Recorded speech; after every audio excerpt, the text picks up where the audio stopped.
እሱ ሲመጣ የሚመጣው ከነገደ ዳን ነው የሚወለደው። ከነገደ ዳን ይወለዳል።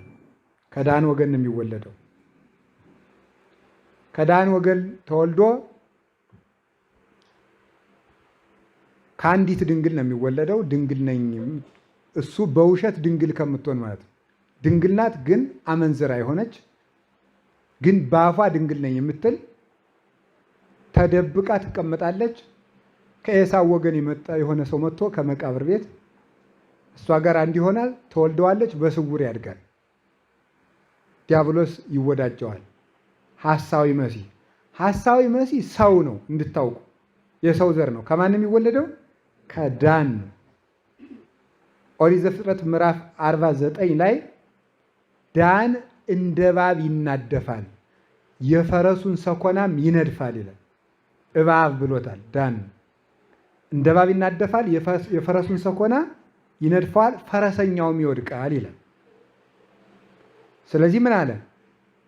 ራዕየ ዮሐንስ ምዕራፍ 13 ላይ ደግሞ ስታነቡ ወሪኩ ካልአ አርዌ ዘይወፅእ እምባሕር፣ ከባሕር የሚወጣ ሌላ አውሬ አየሁ ይላል። ሌላ አውሬ፣ አንዱ አውሬ ዲያብሎስ ነው። ራዕየ ዮሐንስ ምዕራፍ 12 ላይ የተገለጠለት ዘንዶ አንዱ አውሬ ዲያብሎስ ነው። ሁለተኛው አውሬ ሐሳዊ መሲህ ከነገደ ዳን የሚወለደው ነው። ስለዚህ አውሬ ነው። እንደ ድብ ይነጥቃል፣ እንደ እባብ ይናደፋል ብሎ ተናግሮለታል። ማን? ሐሳዊ መሲህ። በስውር ያድጋል።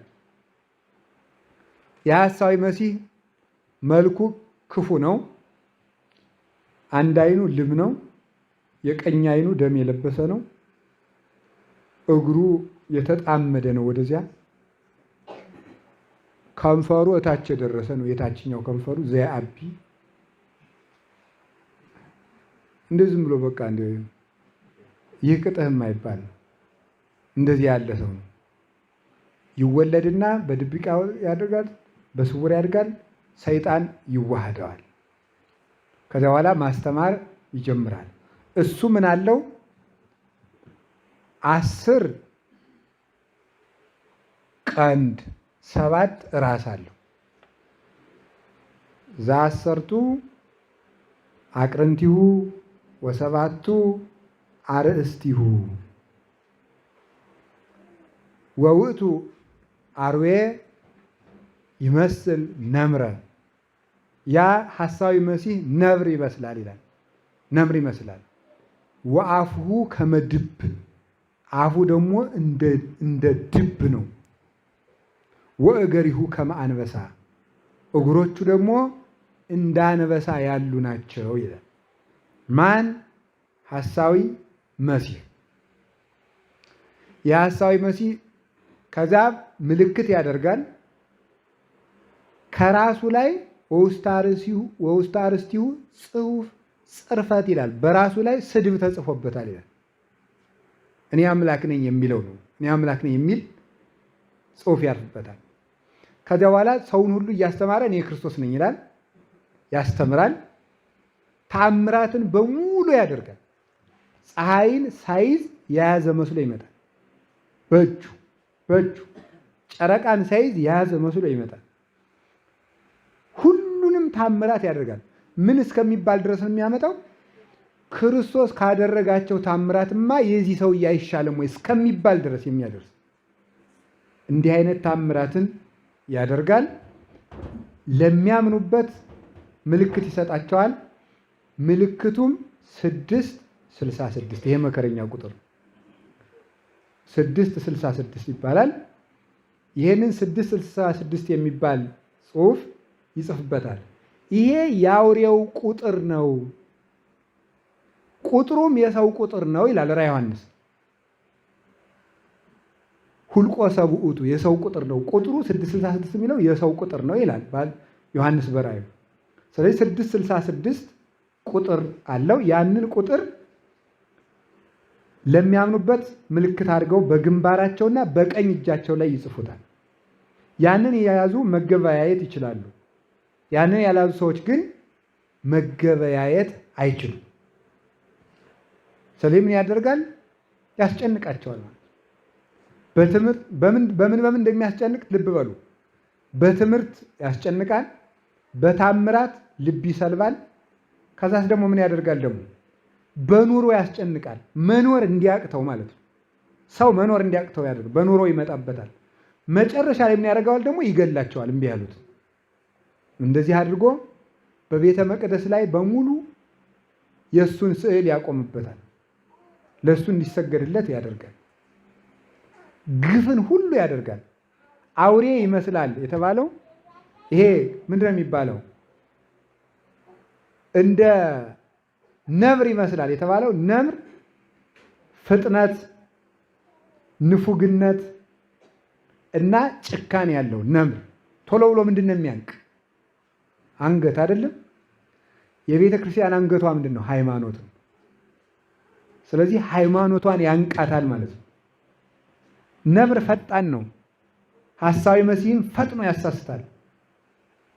ምሕረት አያደርግም፣ ይገላቸዋል። እንደ ድብ ይቅርታ ለውጫዋለሁ። አፉ ከማንበሳ እገሪሁ ከመድብ ነው። እግሮቹ እንደ ጅብ ናቸው፣ እንደ ድብ ናቸው ማለት ያ እግሩ ብርቱ ነው። አጭር ነው ግን ብርቱ ነው። ሐሳዊ መሲህ የግዛቱ ዘመን አጭር ነው ግን ብርቱ ነው። በቤተ ክርስቲያን ላይ ሙሉ አቅሙን ይዞ ይዋጋታል። መከራ እንደዚያ ዘመን የሚጸናበት የለም። ከዚያስ ምን ያደርጋል?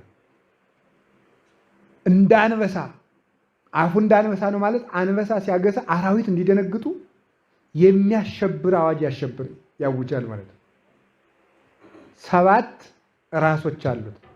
እነዚህ ሐሳዊ መሲህ እንዲሰለጥን የሚያደርጉት ወይም ደግሞ እሱ የሚያሰራቸው 7 ኃጢአቶች ናቸው። 7 ራስ የተባለው አንደኛው የአዳም ኃጢአት ነው። የአዳም ኃጢአት 2 ነው። ሕግ ማፍረስና አምላክነትን መፈለግ ማለት ነው። ሕግ ማፍረስና አምላክነትን መፈለግ ይሄንን ይሰራል፣ ያሰራል። 7 ራሶቹ እነዚህ ናቸው። አንዱ። ሁለተኛው ሞተ አቤል ነው። ወንድም ወንድሙን በግፍ እንዲገል ያደርገዋል። ይህን ያደርጋል። 3ኛው ኃጢአተ እስራኤል ነው። የእስራኤልን ኃጢአት ነው። የእስራኤል ኃጢአት የእግዚአብሔርን ውለታ መርሳት ይባላል። የእስራኤል ኃጢአት የእግዚአብሔርን ውለታ መርሳት፣ እነዚህን ይሰራል። 40 ዓመት ተቆጣይ ክዋለ ኢቲ ትውልድ እግዚአብሔር 40 ዓመት በሙሉ የሚቆጣቸው መና ወርዶላቸው ቢርበንስ ብለው ስለሚጠራጠሩት ነው፣ ውለታውን ስለሚረሱ። ኃጢአተ እስራኤልን ይሰራል። ኃጢአተ ሰዶም ይሰራል። የሰዶም ኃጢአት የሰዶም ኃጢአት አሁን ተመልከቱ፣ ሕግ ሆኖ በዓለም ላይ ሁሉ እየተሰጠ ነው። በአውሮፓ በአሜሪካ ትምህርት ቤት ላይ ስርዓተ ትምህርት ሆኖ ይሰጣል። ስርዓተ ትምህርት ተቀርጾለት ግብረ ሰዶማዊነት ትምህርት ቤት ላይ ይሰጣል። በትምህርት ደረጃ ልክ ሀለ ተብሎ እንደሚሰጥ ህጋዊ ትምህርት ተደርጎ ይሰጣቸዋል፣ ይወስዱታል። ይህ ብቻ አይደለም። ግብረ ሰዶም የሚፈጽሙና ሰዶማዊነትን የተቀበለ ሰውን ሰላም ሳይሉ ማለፍ ራሱ ማሸማቀቅ ነው ተብሎ ያስጠይቃል። እንደው ዝም ብሎ በር እሱ በዚያ ሲያልፍ መዝጋት ራሱ በር ሲያልፍ መዝጋት በሰዶማዊነቱ ተጸይፋችሁት ነው ይባልና ያስከስሳል። እስከዚህ ድረስ ህግ ሆኖ እየተፈጸመ ነው። ሴት ሴትን እያገባች ነው። ወንድ ወንድን እያገባ ነው። እናት ልጇን እያገባች ነው።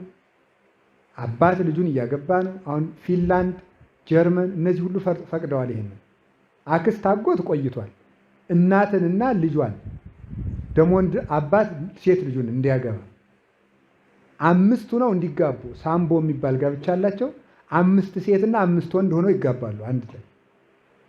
ይህ ሁሉ የ7 ካትን ኃጢአት ይሰራሉ። ኃጢአተ ሰዶም ይሰራል። ቅትለተ ዘካርያስ ይሰራል።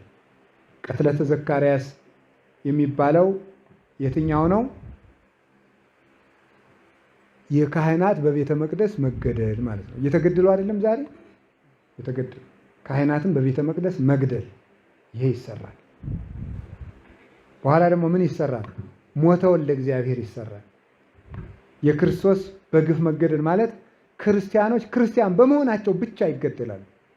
በመሆናቸው ብቻ ምንም ሳያጠፉ። ይሄ በየትኛውም ሀገር እያየን ነው፣ አይናችን ማለት ነው። በጣም እኮ ያስደንቃል። ፖለቲከኛና ፖለቲከኛ ሲጣላ ሄዶ የሚገደል ክርስቲያን ነው። ህዝብና መንግስት ሲጣላ የሚገደል ክርስቲያን ነው። ምን የሚያስደንቅ ግፍ እየተፈጸመባት ነው በቤተ ክርስቲያኒቱ። ይሄ ሁሉ የሐሳዊ መሲህ 7 ራሶቹ ናቸው። እነዚህ ይሰራል። ጥቅመ ሰናኦር የመጨረሻው አንዱ ኃጢአት የሰናኦር ግንብ። የሰናኦርን ግንብ የሰራው ማን ይመስላችኋል? ናምሩድ የሚባል ስግብግብ ሰውዬ ነው።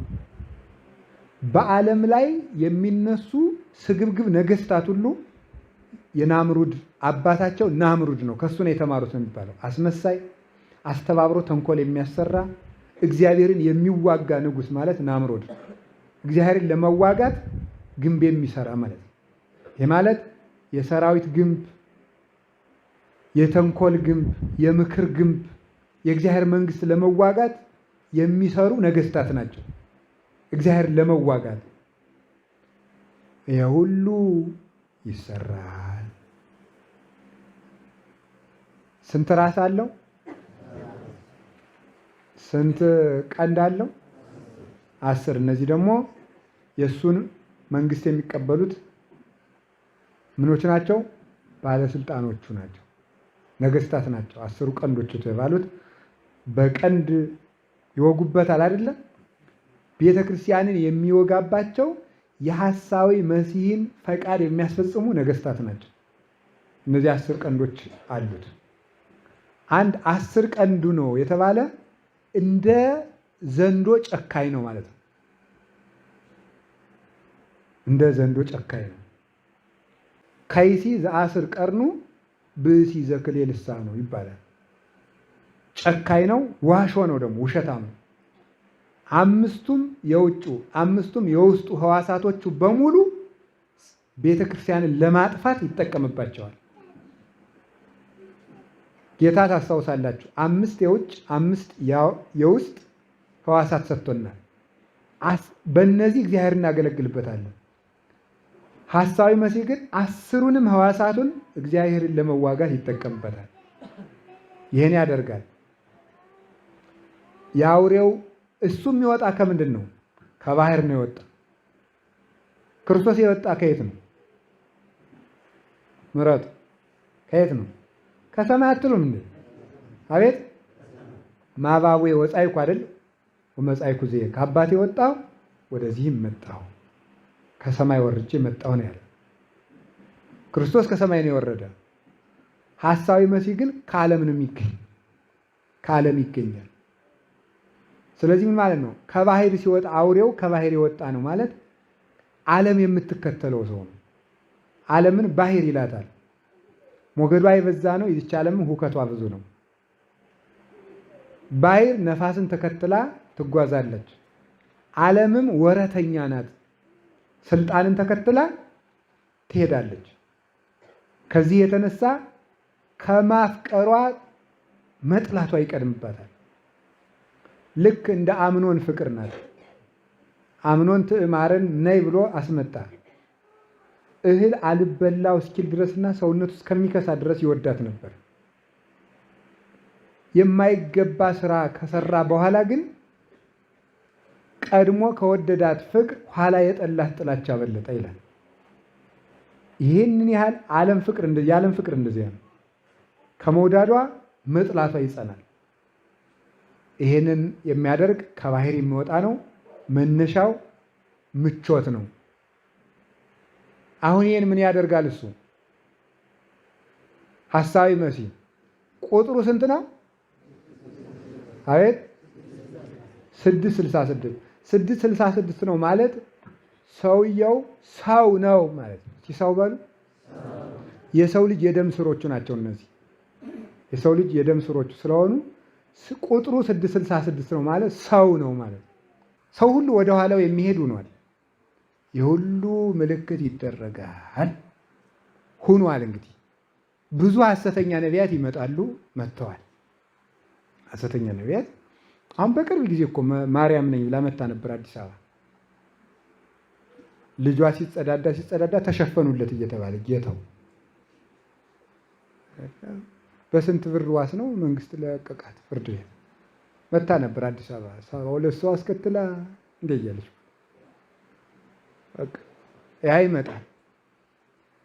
ክርስቶስ ነው የሚለው ነብዩ ብዛቱ እንዲሁ ነብይነት ለብርቱካን፣ ለሙዝ፣ ለሻይ፣ ለዳቦ ሆነ እንዲሁ እኮ ግርም ነው እኮ የሚያደርገው። ለዚህ ሆነ በቃ እንትን ከረቡዕ ጀምሮ ጥሩ ምሳ ትበላለህ ነብይ። ከሐሙስ ጀምሮ ጥሩ ልብስ ትለብሳለህ ነብይ። በቅርብ ቀን መንግስት የቀበሌ ቤት ይሰጣል ነብይ። ይህም ነብይ ነው እንግዲህ ማለት ነው። በሐዲስ ኪዳን ነብይነትም ሐዋርያነትም ክርስቶስን አውቆ ለሕጉ መገዛት ነው፣ ሌላ የለውም።